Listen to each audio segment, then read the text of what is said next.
Welcome to JTV news. కల్తీ ice cream అమ్ముతున్న ఓ వ్యక్తిని స్థానికులు చితకబాదిన సంఘటన మేడ్చల్లో చోటు చేసుకుంది. మేడ్చల్ పట్టణంలో డ్రీమ్ అండ్ క్రీమ్ పేరుతో కొందరు ఐస్ క్రీం అమ్ముతున్నారు.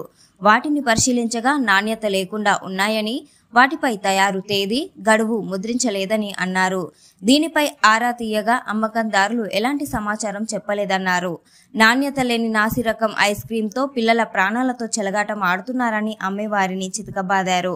సంబంధిత కంపెనీపై వైద్య ఆరోగ్య శాఖ, మున్సిపల్ అధికారులు చర్యలు తీసుకోవాలని స్థానికులు కోరారు.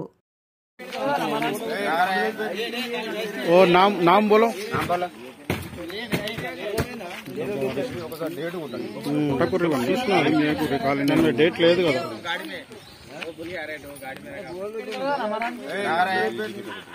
ఓ नाम बोलो. పుట్టకుర్రివన్నీ ఏం చేయకు రికాలింగ్ డేట్ లేదు.